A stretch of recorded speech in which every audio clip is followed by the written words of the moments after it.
Crise da República Velha e Revolução de 1930. Gente, estamos examinando uma passagem crucial para a história do Brasil.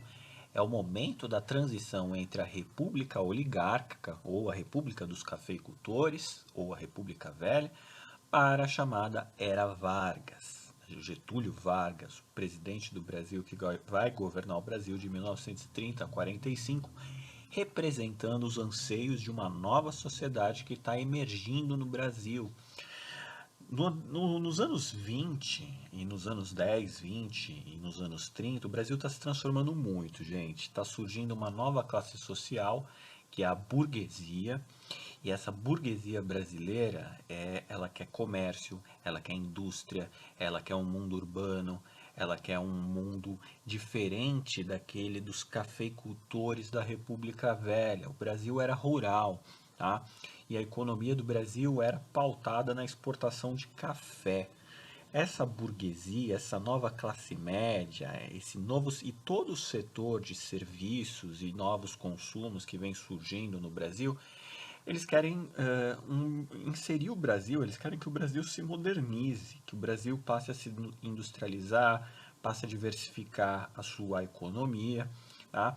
E as elites que representam o anseio dessas novas classes sociais, desses novos anseios, desses novos desejos, eles não estão contemplados no esquema de alternância da República Velha. Lembra aquela alternância entre São Paulo e Minas, dos cafeicultores? Então, temos aí uma elite que não estava satisfeita, não estava sendo contemplada por esse esquema e passa a representar, vocalizar os anseios dessa nova classe social. E aí, ao longo dos anos 20, a gente vai ter um desgaste cada vez mais e uma tensão cada vez mais entre esses dois interesses, né? Então, vamos examinar, a gente vai dar uma recapitulada nos principais momentos da República Velha e avançar para a gente ver como é que aconteceu essa revolução em 1930, né? Para alguns historiadores é chamado de golpe de 1930 também, porque quem vai ser deposto, que vai ser o presidente Washington Luiz, em 1930, ele vai ser deposto por uma junta, né, liderada ali pelo Getúlio Vargas, o candidato da oposição, né, e os tenentes que a gente viu nas últimas aulas com o movimento tenentista, né, os tenentes representativos dessa nova mentalidade brasileira aí. Então vamos com calma, vamos dar uma olhada nas principais linhas que vão culminar nessa revolução de 1930, gente. Primeira coisa é o desgaste da política do café com leite. A gente sabe, a gente teve aulas, a gente sabe muito bem o que é essa política do café com leite, tá? Que foi uma política de revezamento de poder entre São Paulo e Minas Gerais, ocorrida desde 1898. Lembra que os dois primeiros presidentes do Brasil, o Marechal Fonseca e o Floriano Peixoto, eles, depois deles, vieram os cafeicultores no poder, né? E eles instituíram esse esquema de revezamento. A gente viu lá o convênio de Taubaté, né, também controlando os preços da economia, estabelecendo a política dos governadores, né? E havia somente dois partidos dominantes, que era o Partido Republicano Paulista e o Partido Republicano Mineiro. Então eles combinavam. O primeiro presidente ia ser paulista, o outro mineiro, um paulista, um mineiro, um paulista, um mineiro.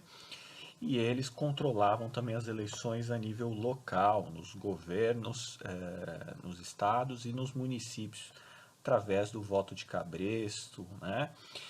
E olha só, na época do café com leite, dos cafeicultores, não podiam votar analfabetos, não podiam votar mendigos, militares não podiam votar, isso descontentava os tenentes, né? Religiosos não podiam votar, né? E o voto era aberto. O voto era aberto e isso favorecia a corrupção e a fraude eleitoral, né?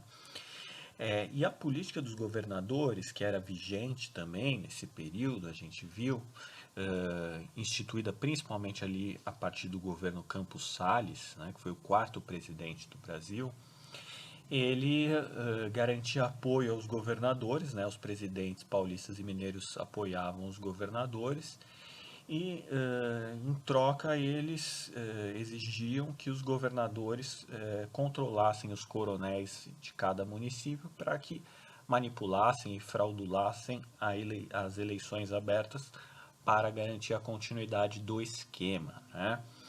E a gente viu o coronelismo, o curral eleitoral e tudo mais, né? Quem não viu deve voltar na aula de coronelismo. Mais uma imagem representando, né? Acho que a gente passou também essa imagem lá nas aulas do voto de cabresto, como é que controlavam-se as eleições, né? O eleitor aqui representado por um burro, né? E o político controlando, levando ele aqui pelo cabresto, né? E o voto era aberto. Aqui mais uma imagem representando o voto de cabresto, né? Também o coronel aqui puxando o eleitor, segurando uma cédula, uma folha de papel, onde ele depositava o seu voto ao coronel recomendado ali pelo coronel, né? E mais uma imagem aqui também, né, representando como que acontecia essa troca, né? Muitas vezes esses coronéis no nível municipal, eles davam presentes, davam alguma coisa em troca, no caso aí uma dentadura, né? Para o sujeito votar no presidente, no governador escolhido ali pelo esquema dos cafeicultores, tá?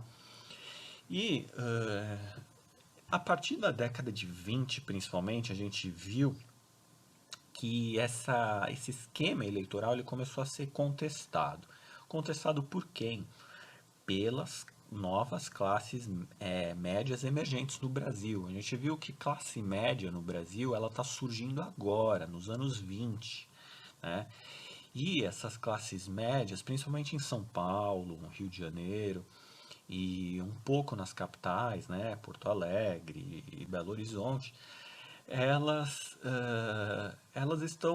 não são contempladas muito pelo esquema dos cafeicultores, porque os cafeicultores eles apenas estão governando para eles próprios, né, para os próprios produtores, para o mundo rural, para o mundo da agroexportação. E essas novas classes médias urbanas, elas querem industrialização, elas querem um setor da economia mais dinâmico, né? E a gente viu que a gente não a gente não tinha apoio efetivo do Estado brasileiro para a indústria. A gente tinha algumas indústrias, mas eram surtos industriais, não tinha um projeto de industrialização para o Brasil, você tinha surtos industriais. E além dessa burguesia e dos operários que trabalham nessa indústria, você tem também os tenentes do exército. A gente viu que os tenentes eles são oficiais não de alta patente, né? Eles são de patente ali mais baixa. E eles eram filhos, eles eram representantes também eles tinham a mesma origem social da burguesia e dos operários, tá? E também estavam descontentes e também não podiam votar. Isso faz com que eles se voltem contra o esquema de revezamento de São Paulo e Minas. E aí eles passam a defender o voto secreto, o incentivo à indústria, o fim da corrupção na política, né? Os tenentes eram bastante moralistas, eles tinham um discurso moralizador, a ampliação da educação pública e uma maior centralização política, ok? A gente viu também que uma expressão cultural dessa nova mentalidade que estava surgindo no Brasil, da burguesia, dos operários, dos tenentes, ela foi também acompanhada de uma nova mentalidade no campo das artes. E a Semana de Arte Moderna, em 1922, representou muito bem essa nova proposta de arte, né? Uma arte que fosse mais livre, que fosse mais revolucionária, tá? No sentido não da arte ser uma cópia, né? As pinturas elas tinham que ter mais liberdade para o campo da imaginação, para o surrealismo, para as fantasias. Ela tinha que falar também do Brasil profundo, né? Coisa que a arte até então ela era muito elitista, né? Ela era muito mais preocupada com a técnica do que com a mensagem, do que com o conteúdo. E a Semana de Arte Moderna vem para falar das questões do Brasil. Ela vem, a arte moderna, ela vem com um senso crítico, ela vem para buscar resgatar e repensar o que é ser brasileiro, o que é o Brasil, e não só o Brasil das elites, não só o Brasil das elites cafeicultoras, mas o Brasil profundo, o Brasil do sertanejo, o Brasil dos indígenas, o Brasil que tem essa herança africana, né? Tudo isso, repensar o Brasil como um caldeirão cultural. Então, a Semana de Arte Moderna também organizada pelas classes urbanas, tá? Na cidade de São Paulo. Claro que você teve expressões de arte moderna em outras cidades também, no Rio Grande do Sul, mas a de São Paulo foi realmente a mais conhecida, né? A mais conhecida. A gente tem aqui, né, Oswald de Andrade, Tarsila do Amaral, né, várias pinturas questionando a arte antiga brasileira, né, aquela arte que eles consideravam mais ultrapassada. E foi importante, tá, para formar um novo campo intelectual, reunir intelectuais, reunir artistas, reunir cientistas com uma certa cumplicidade política, uma certa visão de mundo é, próxima, né? Então, a arte moderna foi fundamental para trazer novas ideias e novas mensagens e vocalizar os interesses dessa nova classe emergente que estava surgindo no Brasil, né? Aqui o de Cavalcante, né? Retratando aí um baile popular, né? Então, a arte moderna, ela tem interesse nas pessoas das classes populares, nos homens comuns, e não só os homens da elite, não aquela coisa refinada, técnica, sem conteúdo, só forma, né? Tem que ter conteúdo.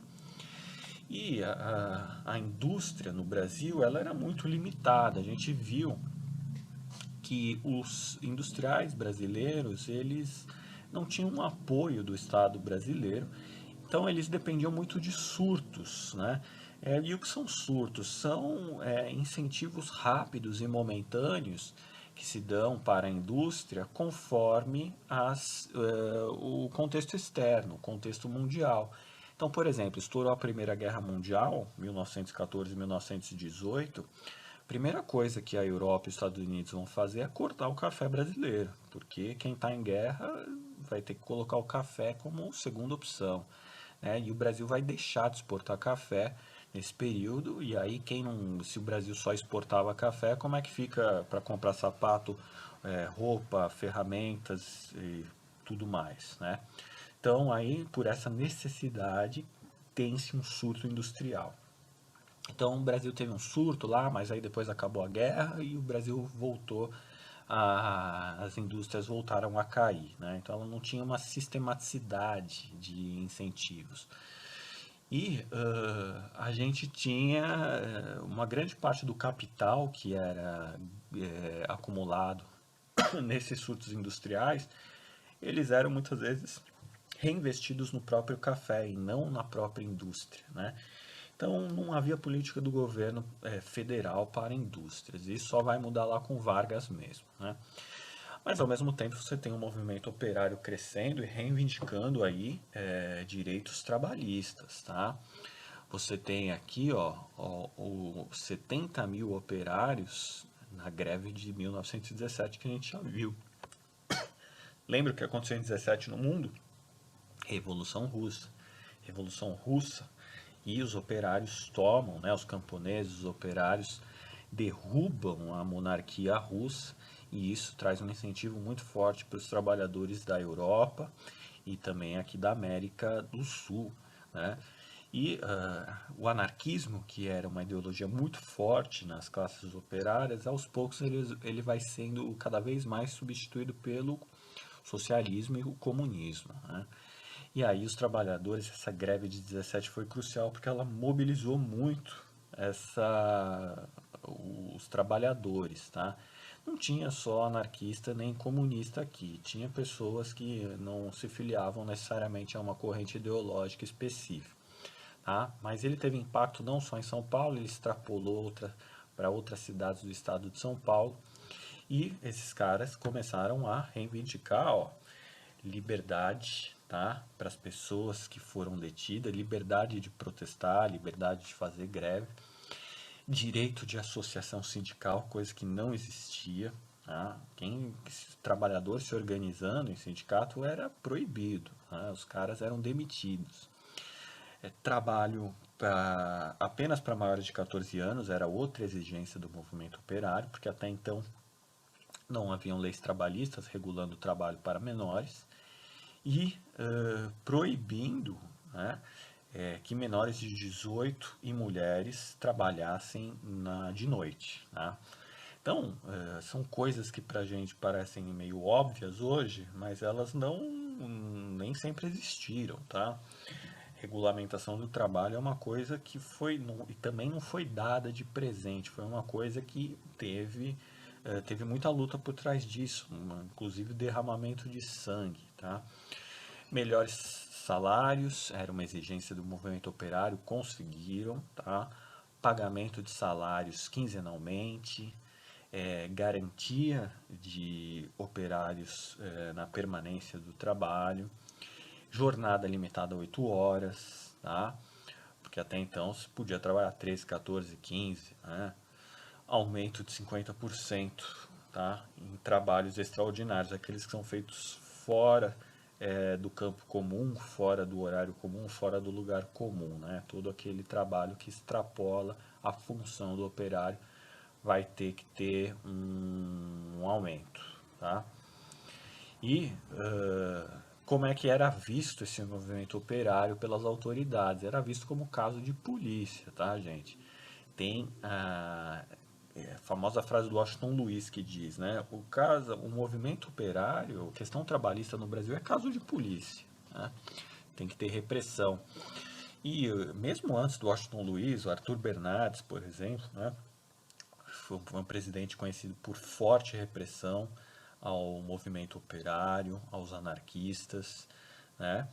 E sempre recebendo eles com muita pancadaria, tá?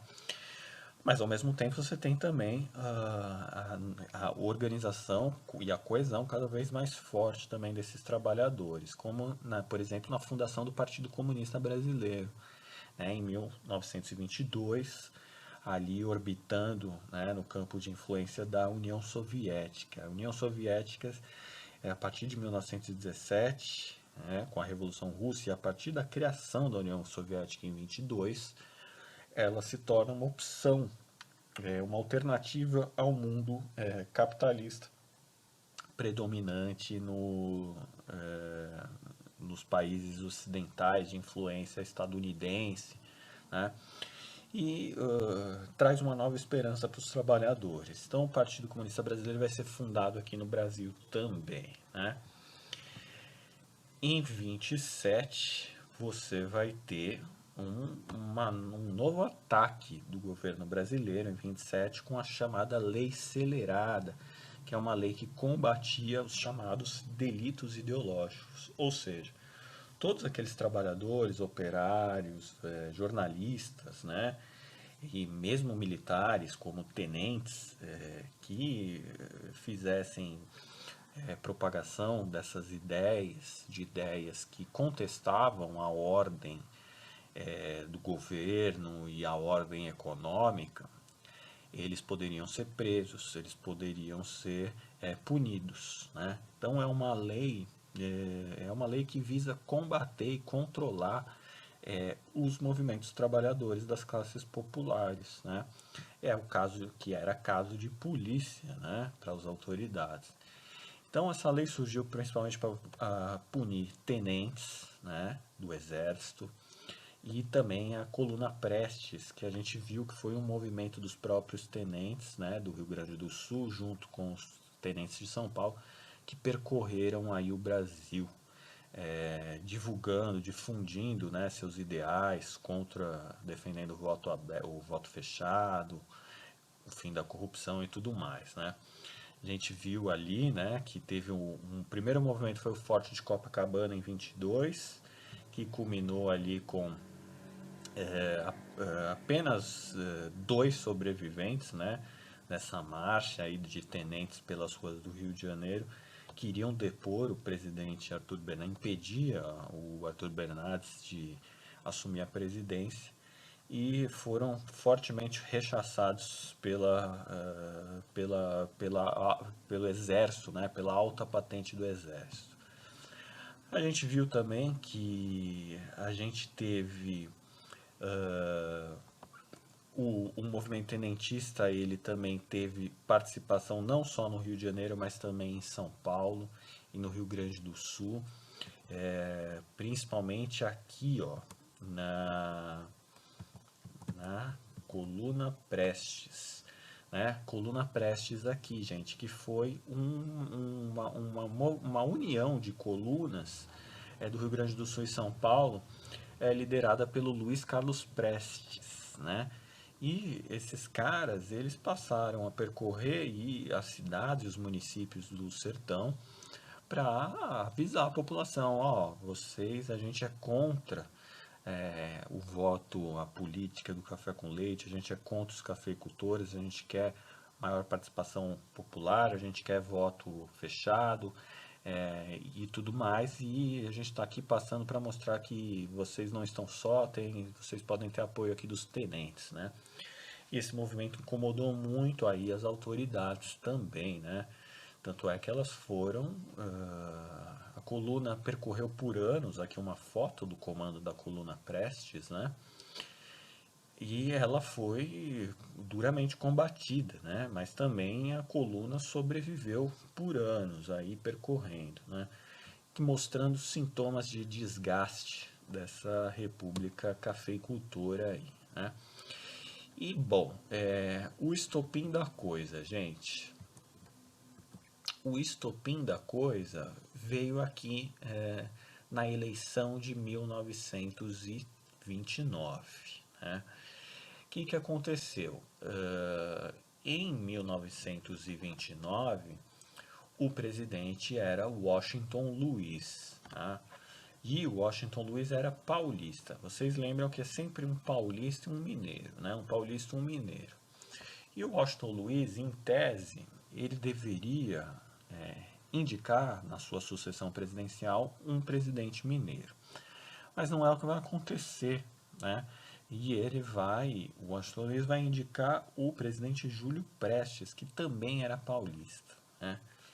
E essa indicação do Júlio Prestes vai desagradar totalmente os cafeicultores mineiros, né? Porque os cafeicultores mineiros vão falar, pô, mas e aí, por que você está indicando outro paulista? Deveria indicar um mineiro, né? E o Washington Luiz falou, não, estou indicando outro paulista aqui porque o Brasil está numa crise social aí, os movimentos operários, esses tenentes, e ainda tem essa crise de 29, né? Lembra da crise de 29 que aconteceu lá na Bolsa de Nova York, que afetou o mundo inteiro? E isso afetou o Brasil, né? E o Brasil, mais um abalo aí no café brasileiro, né? Então já teve a Primeira Guerra Mundial, o Brasil deixou de exportar café, os trabalhadores urbanos estão se reunindo, os operários, os tenentes, ainda essa crise de 29 para promover mais uma derrocada aí na economia cafeicultora. E o Washington Luiz achou melhor então indicar o Júlio Prestes, porque ele daria, no entendimento dele, Júlio Prestes conseguiria controlar melhor as crises sociais do Brasil. Né? Acontece que Minas não aceitou e resolveu, chegou lá para os cafeicultores paulistas e falaram, então a gente vai romper o esquema aí da alternância. A gente vai romper aí com o café com leite e vamos deixar os paulistas, vocês paulistas, sozinhos aí. E aí que começa o ó do Borogodó, né? Porque aí o Júlio Prestes não vai, inclusive, não vai nem chegar a assumir, né? Porque vai ter a eleição, né? os paulistas vão manter seu apoio a Júlio Prestes, e quem vai se candidatar contra Júlio Prestes vai ser um candidato apoiado por Minas Gerais, até então amiga dos paulistas, mas como rompeu, Minas Gerais parte para a oposição, e Minas Gerais vai se juntar com o Rio Grande do Sul e com a Paraíba e vai formar um movimento chamado Aliança Liberal. E essa Aliança Liberal, ela vai, uma organização, né, dos políticos desses estados, e eles vão lançar a candidatura de Getúlio Vargas para concorrer com o Júlio Prestes, né? E o Getúlio Vargas vai chegar com propostas até então nunca vistas, né? O Getúlio Vargas falou, ó, se eu for eleito, o voto vai ser secreto, a educação vai ser obrigatória para todos os brasileiros e a gente vai passar a estimular a indústria e não somente o café, além de atender os direitos trabalhistas aí dos operários que estão reclamando. Resultado, né? O Getúlio Vargas, ele, em tese, ele está com as ideias que o Brasil queria, né? Com exceção dos cafeicultores, que as classes médias queriam, as classes urbanas queriam. E vai ter a eleição, né? Só que a eleição, a gente já sabe que é fraudulenta, e a eleição vai dar como vitória vai dar vitória para Júlio Prestes, né? Então, por 10 milhões de votos, né, o Júlio Prestes vai vencer o Getúlio Vargas. E é claro que todo mundo sabia que a coisa tinha sido manipulada, né? A oposição não vai aceitar, a Aliança Liberal não vai aceitar, Minas, Rio Grande do Sul, Paraíba vão se unir e vão falar, ó, essa eleição é inválida, ela não teve efeito porque ela foi aberta, ela é fraudulenta, e nós vamos formar um exército, a Aliança Liberal vai formar um exército de tenentes, tá? E esses tenentes vão marchar para o Rio de Janeiro para impedir a posse do Júlio Prestes, né? E o Washington Luiz, né, que até então era o presidente, ele começa uma perseguição contra a Aliança Liberal e os tenentes e a Aliança Liberal vão se armar e o Brasil entra em clima de guerra civil, né? E nesse clima de guerra civil, a Aliança Liberal coloca seus homens para marchar pelo Rio de Janeiro. O pessoal da Paraíba vem do norte e o pessoal do Rio Grande do Sul vem do sul e o pessoal de Minas vem do centro. Então você tem 3 frentes, norte, sul e centro, marchando em direção ao Rio de Janeiro para impedir a posse do Júlio Prestes, né?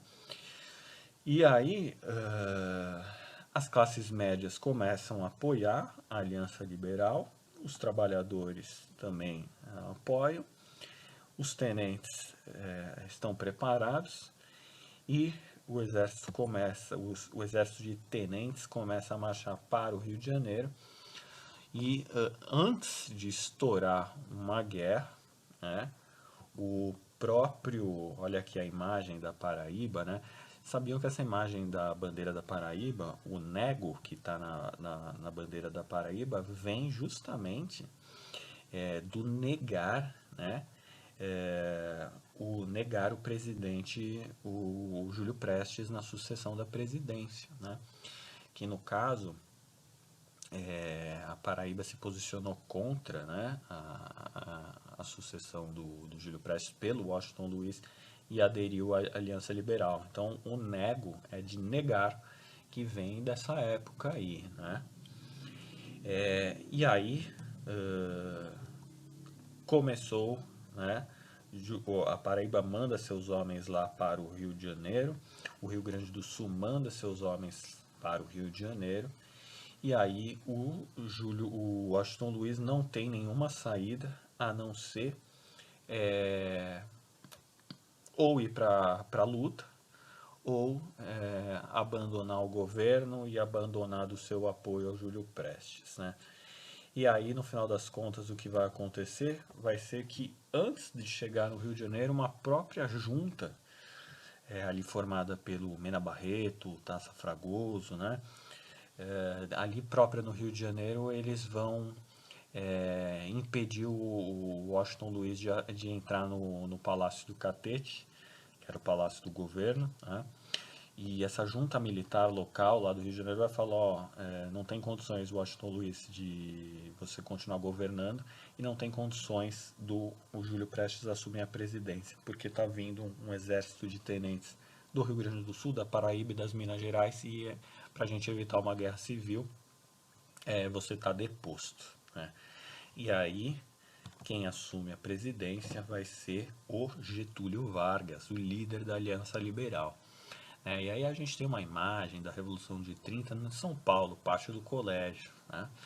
E no pátio do colégio uma manifestação final aí de apoio ao eh, uma manifestação meio que apoiando eh, o, eh, contra o Getúlio Vargas, né? É, a favor do Getúlio Vargas, inclusive, né? E é um setor pequeno, inclusive, em São Paulo, porque São Paulo, assim, vai ter pessoas que vão defender o Getúlio Vargas, das classes populares, mas você vai ter um grosso, uma população que não vai apoiar o Getúlio Vargas, né? Porque os presidentes sempre foram paulistas ou mineiros. E São Paulo, as classes mais populares vão olhar com bons grados o Getúlio, tá? Ah, acontece que as promessas, né, desse governo de Getúlio para São Paulo não vão muito se cumprir. E em 32 a gente vai ter uma guerra entre São Paulo e os governos federal do Getúlio. Mas aí é um outro momento que a gente vai ver mais especificamente em outra aula, ok? Então é isso, gente. Revolução de 30, um abraço.